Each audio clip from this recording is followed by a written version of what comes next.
Good lunch everyone. Welcome back. I'm Marvel's Vlog. Mel's Vlog guys. Luto tayo ng laing. Ayan. Gabi na ginataan.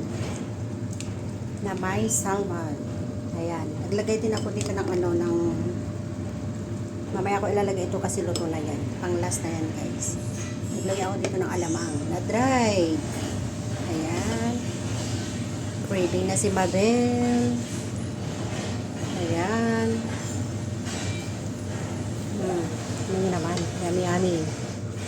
Paparami naman tayo dito ng rice. Ito ang aking paborito guys. Laing. Ayan. Takpan na natin. Hintayin natin na mabawasan yung konting sabaw. Ayan. Kasi kalalagay lang natin yung gata. Sakto mamaya. Luto na yung rice ko.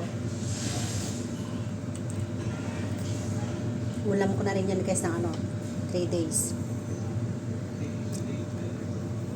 Ganyan si Mabel pag nag-crave. Hindi na ako mag-uulam sa ulam nila. Dito na lang ang ulamin ko.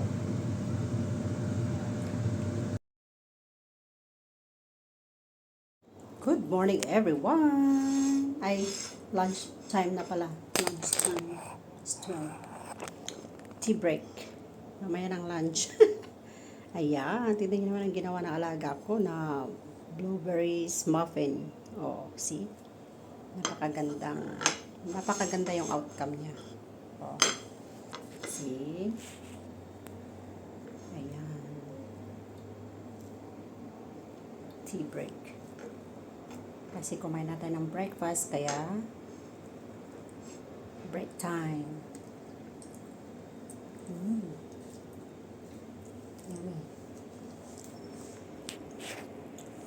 Tiin natin para makita natin yung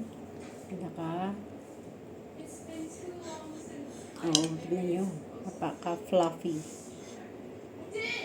See? Fluffy guys. Ako naman ang kakain kaya okay lang. Sarap yung namin sa gilid. Wala kami pang dikit. Ayan. Ayan you guys, oh. O, diba?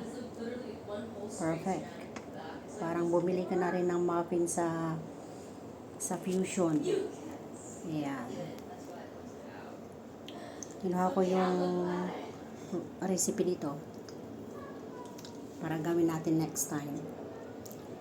Tinikman ni amo ko, sabi niya, medyo matamis to para sa kanya. Kaya sa sunod na gagawa ako, ito kasi ay gawa ng panganay. Bawasan ko yung sugar para hindi siya masyado matamis. Pero i-try nga natin.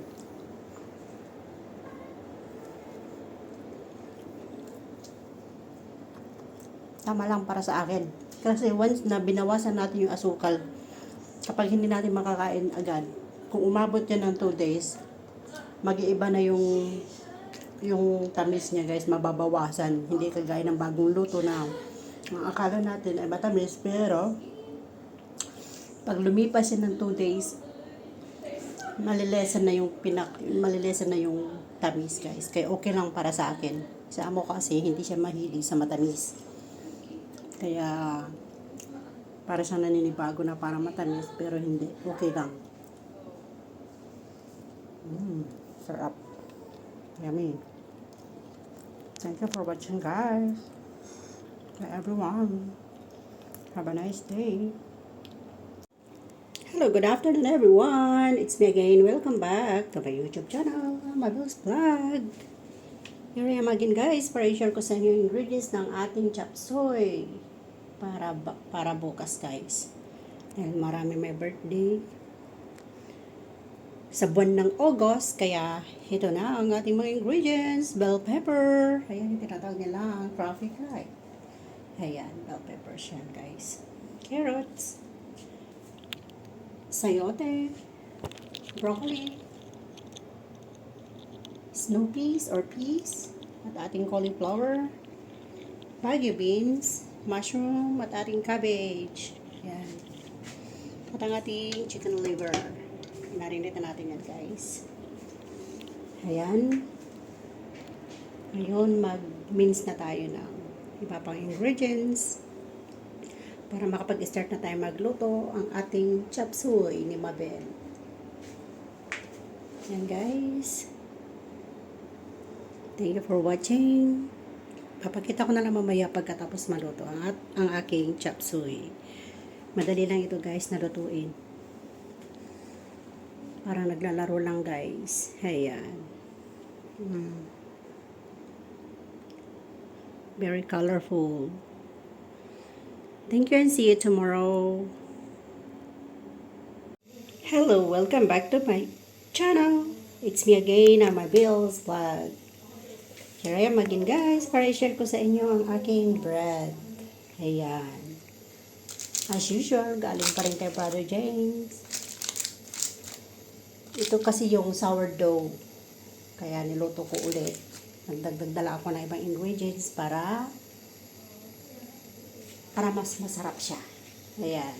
Pag sourdough kasi, guys, ano lang siya, plain lang yung taste. Plain lang as in. Kaya gawin natin yan na mas masarap pa dyan. Thank you pa rin kay Brother James sa binigay mong bread sa amin. Ayan. May paraan naman, guys, para gusto nyo, para mas malambot na kainin. Na pwedeng pang merienda. Malaking tulong na rin ito, guys, na pang merienda sa araw-araw. Ayan. Para hindi nagagastos ng nabibili sa labas. Ito na lang. At least may itlog naman kami. Brown sugar lang inilagay ko dyan. Tapos, naglagay lang din ako ng butter. At saka, yung pampaalsa. Ayan. At konting, at half cup na all-purpose flour. Ayan. Tingnan yung texture niya, guys. Mamaya papakita ko. Ready na ang ating steamer. Last time na nagluto ako, nilagay ko sa rice cooker, but this time I will try na i-steam today. Ayan. Iluhit natin. Ayan. Okay. Ready na. Lagyan na natin. Ang lalagay ko sana, condensed milk. Kaso nga lang, itry ko muna yung brown sugar. Kasi last time, brown sugar yung ginamit ko, pero hindi sapat yung sugar niya. Kaya, okay lang din. Ayan, lagyan na natin. Wait lang. Kasi, lagyan na natin. Isa lang kasi yung kamay ko na mahawak kanina kaya hindi kaya. Kaya nilapag ko muna yung phone. But now, ready to steam. Set natin ito ng 30 minutes. Ayan. Or 15. At 30 na lang. 20 minutes. Ayan. Set natin ng 20 minutes. Low heat. Nasa middle lang tayo. Medium heat. 5. Ayan. Mas maganda kasi ang luto nito, guys. Pag dahan-dahan, hindi pwede na sagarin yung apoy or yung init. Ayan. Hintayin natin after 20 minutes. Thank you for watching, everyone. Ipapakita ko na naman yung result after na ready na ito, guys. Thank you. Have a nice day. Magandang weather today. Sunny day. Bye, everyone. Ayan, in-slice ko na siya, guys, at ipapakita ko yung pinaka-texture niya. O, diba? Napakaganda yung yung result niya, guys. O, pudding na siya. O, diba? Look at that. Mainit-init pa. Ayan. Kain na ako. Let's eat, guys. Ang aking bread. Na pudding. Leftover bread yan, guys. Binigyan ni Brother James. Nung linggo, ulit upload lang. Bye!